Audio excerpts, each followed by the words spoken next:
Countries negotiating a global treaty to curb plastic pollution failed to reach an agreement on Monday.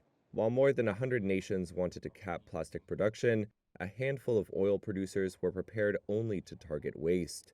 Though meeting chair Luis Vallas Valdivieso tried to sound a positive note. We have succeeded in many areas. However, there are critical matters still need to be agreed. The nations have been gathered at the 5th UN Intergovernmental Negotiating Committee in Busan, South Korea.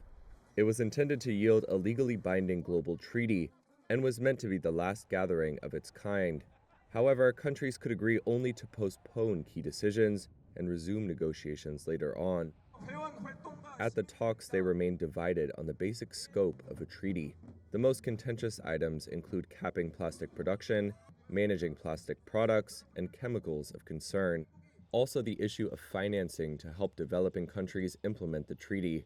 A small number of petrochemical-producing nations, such as Saudi Arabia, have strongly opposed efforts to reduce plastic production.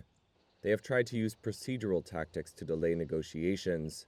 Even so, Greenpeace Plastics campaign lead Graham Forbes said the meeting wasn't a waste of time. I think the silver lining is that more than 100 countries representing billions of people stood up for the type of treaty that will reduce plastic production, protect human health, and finance the transition that's going to be desperately needed to address the plastic pollution crisis. An option proposed by Panama and backed by more than 100 countries would have created a path for a global plastic production reduction target, while another proposal did not include production caps.